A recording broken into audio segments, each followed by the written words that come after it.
ಉತ್ತರ ಪ್ರದೇಶದಲ್ಲಿ ಮಾಯಾವತಿಯವರು ಹೇಳುವುದು ಲೋಕಸಭೆಯ 80 ಸೀಟುಗಳಲ್ಲಿ ಒಂದೇ ಒಂದು ಸೀಟುಗಳನ್ನು ಪಡೆಯಲು ಸಾಧ್ಯವಾಗದಿರುವುದಕ್ಕೆ ಮುಸ್ಲಿಮರಿಗೆ ಟಿಕೆಟ್ ಕೊಡುವಾಗ ಎರಡೆರಡು ಬಾರಿ ಯೋಚಿಸಬೇಕಾಗುತ್ತದೆ.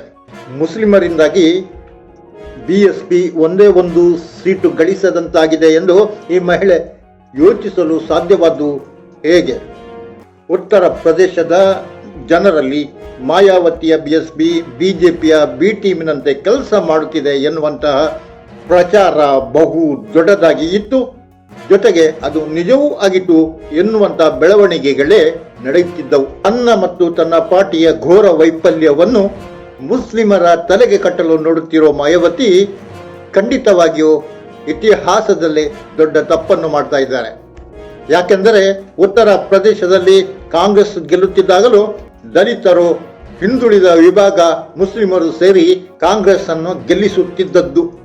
ಆನಂತರ ಸಮಾಜವಾದಿ ಪಾರ್ಟಿ ಉತ್ತರ ಪ್ರದೇಶದಲ್ಲಿ ಅಧಿಕಾರಕ್ಕೆ ಬಂದಾಗಲೂ ದಲಿತರು, ಮುಸ್ಲಿಮರು, ಯಾದವರು ಎಲ್ಲರೂ ಸೇರಿ ಸಮಾಜವಾದಿ ಪಾರ್ಟಿಯನ್ನು ಮತ್ತು ಮುಲಾಯಂ ಸಿಂಗ್ ಅವರನ್ನು ಗೆಲ್ಲಿಸುತ್ತಿದ್ದುದು. ಆನಂತರ ಬಿಎಸ್ಪಿ ಅಧಿಕಾರಕ್ಕೆ ಬಂದದ್ದು ಕೂಡ ದಲಿತರು, ಹಿಂದುಳಿದವರು, ಮುಸ್ಲಿಮರು ಒಂದಾಗಿ ಬಿಎಸ್ಪಿಗೆ ಓಟು ಹಾಕಿದ್ದರಿಂದ ಈ ಕಾರಣದಿಂದಲೇ ಮಾಯಾವತಿ ಮುಖ್ಯಮಂತ್ರಿಯಾಗಿದ್ದು. ಈಗ ಬಿಎಸ್ಪಿಯ ಸ್ಥಿತಿ ಹೇಗಿದೆ ಅಂದರೆ ಅದು ಬಿಎಸ್ಪಿ ಅನ್ನುವಂತಹ ಒಂದು ಹೋರಾಟದ ಖ್ಯಾತಿಯನ್ನೇ ಕಳೆದುಕೊಂಡಿದೆ. ಖುದ್ದು ಮಾಯಾವತಿಯವರ ಮೇಲೆ ದಲಿತರೇ ಅಸಮಾಧಾನಗೊಂಡಿದ್ದಾರೆ. ಮೂಲ ನಿವಾಸಿಗಳ ನಾಯಕ ಓಮನ್ ಮೆಶ್ರಾಮ್ ಅವರೇ ಮಾಯಾವತಿಯವರನ್ನು ಒಪ್ಪಿಕೊಳ್ಳುತ್ತಿಲ್ಲ. ರಾವಣ ಚಂದ್ರಶೇಖರ್ ಆಜಾದ್ ಅವರು ಮಾಯಾವತಿಯವರ ನೀತಿ ನಿರ್ಧಾರಗಳಿಂದಾಗಿ ದೂರ ಉಳಿದಿದ್ದಾರೆ. ಹೀಗೆ ದಲಿತರೇ ಬಿಎಸ್ಪಿಯನ್ನು ಮತ್ತು ಮಾಯಾವತಿಯವರ ನೀತಿಗಳನ್ನು ಬಿಜೆಪಿಯೊಂದಿಗೆ ಸಖ್ಯದ ರೀತಿಯಲ್ಲಿ ಒಳಗೊಳಗೆ ವರ್ತಿಸುತ್ತಿರುವುದನ್ನು ನಿರಾಕರಿಸಿರುವಾಗ ಮುಸ್ಲಿಮರು ಬಿಎಸ್ಪಿಯನ್ನು ಒಪ್ಪಿಕೊಳ್ಳಬೇಕೆಂದು ಬಯಸುವುದಾದ್ರೆ ಇದಕ್ಕೆ ನ್ಯಾಯ ಇದೆಯಾ? ಖಂಡಿತ ಇದು ಬಹುದೊಡ್ಡ ಐತಿಹಾಸಿಕ ತಪ್ಪನ್ನೇ ಮಾಡಿದ್ದಾರೆ. ಇಂಥ ಮಾತುಗಳು ಇನ್ನೊಂದು ಮುಸ್ಲಿಮರು ಬಿಎಸ್ಪಿಯತ್ತ ಮತ ಹಾಕದಂತೆ ಮಾಡಬಹುದು ಎಂದು ಉತ್ತರ ಪ್ರದೇಶದ ರಾಜಕೀಯ ವಿಶ್ಲೇಷಕರು ಹೇಳ್ತಾ ಇದ್ದಾರೆ.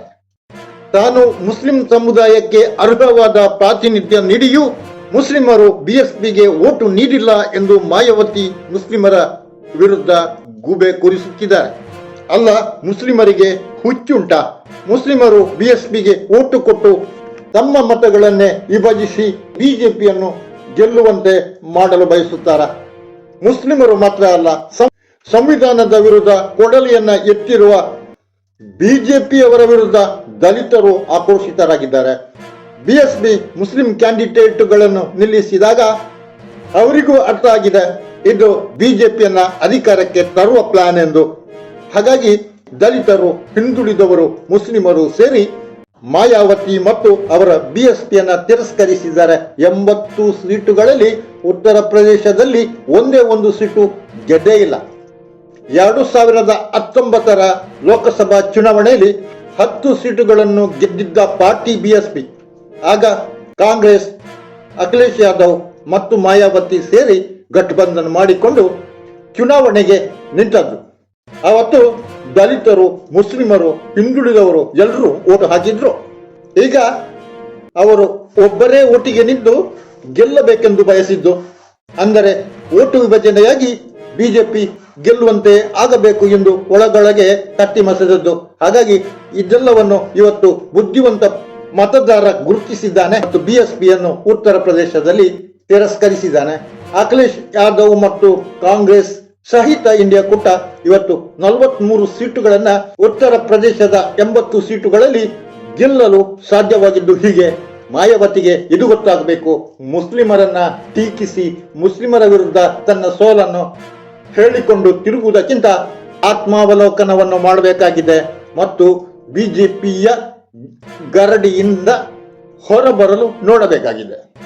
ಈಗ ಮಾಯಾವತಿ ಹೇಳುತ್ತಿರುವುದು ಮುಸ್ಲಿಮರಿಗೆ ಟಿಕೆಟ್ ಕೊಡುವುದಿದ್ದರೆ ಎರಡೆರಡು ಬಾರಿ ಮುಂದಕ್ಕೆ ಯೋಚಿಸಬೇಕಾಗುತ್ತದೆ ಎಂದು. ಅಂದರೆ ಮುಸ್ಲಿಮರು ಬಿಎಸ್ಪಿಗೆ ನಂಬಿಕೆ ದ್ರೋಹ ಮಾಡಿದ್ದಾರೆ ಎಂದಾಗಿದೆ. ಆಯ್ತು, ಮುಸ್ಲಿಮರ ವಿಷಯ ಹಾಗಿರಲಿ. ಮಾಯಾವತಿಯವರು ತನ್ನ ಸೋದರಳಿಯನಿಗೆ ಮಾಡಿದ್ದೇನು? ಆಕಾಶ್ ಆನಂದ್ರನ್ನು ಪಕ್ಷದ ಪ್ರಮುಖ ಹುದ್ದೆಗಳಿಂದ ಕೆಳಗಿಳಿಸಿದ್ದು ಯಾಕೆಂದರೆ ಅವರು ಬಹಿರಂಗವಾಗಿ ಮೇಲ್ವರ್ಗದವರ ವಿರುದ್ಧ, ದೌರ್ಜನ್ಯದ ವಿರುದ್ಧ ಬಿಜೆಪಿಯವರನ್ನ ಕಣಕ್ಕಿದ್ರು.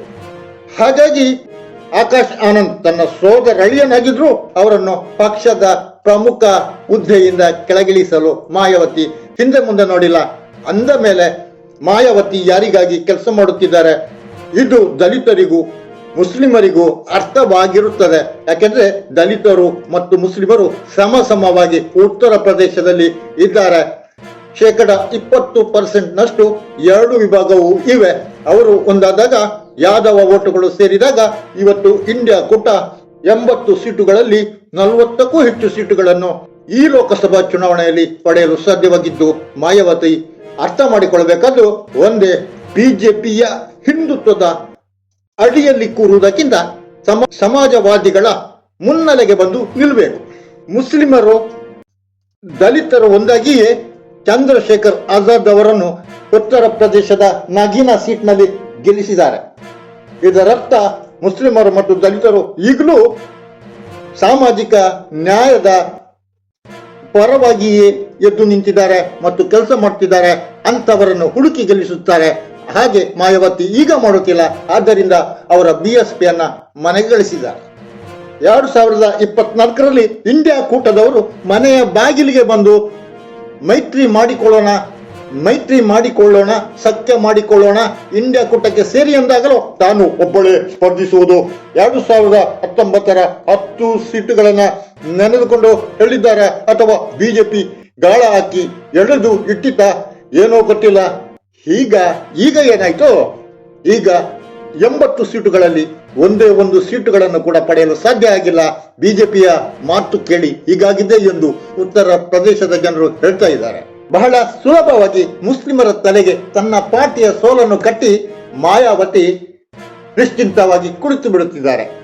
ಅಂಬೇಡ್ಕರ್ ಅವರ ಆಶಯಕ್ಕಾಗಿ ಕೊನೆಯವರೆಗೂ ಹೋರಾಡುವೆ ಎನ್ನುವ ಮಾಯಾವತಿಯವರು ಆ ಆಶಯ ಬಿಜೆಪಿಯೊಂದಿಗೆ ಒಳಗೊಳಗೆ ಕೂತುಕೊಡುವುದಾ ಎಂದು ಯೋಚಿಸಬೇಕಾಗಿದೆ.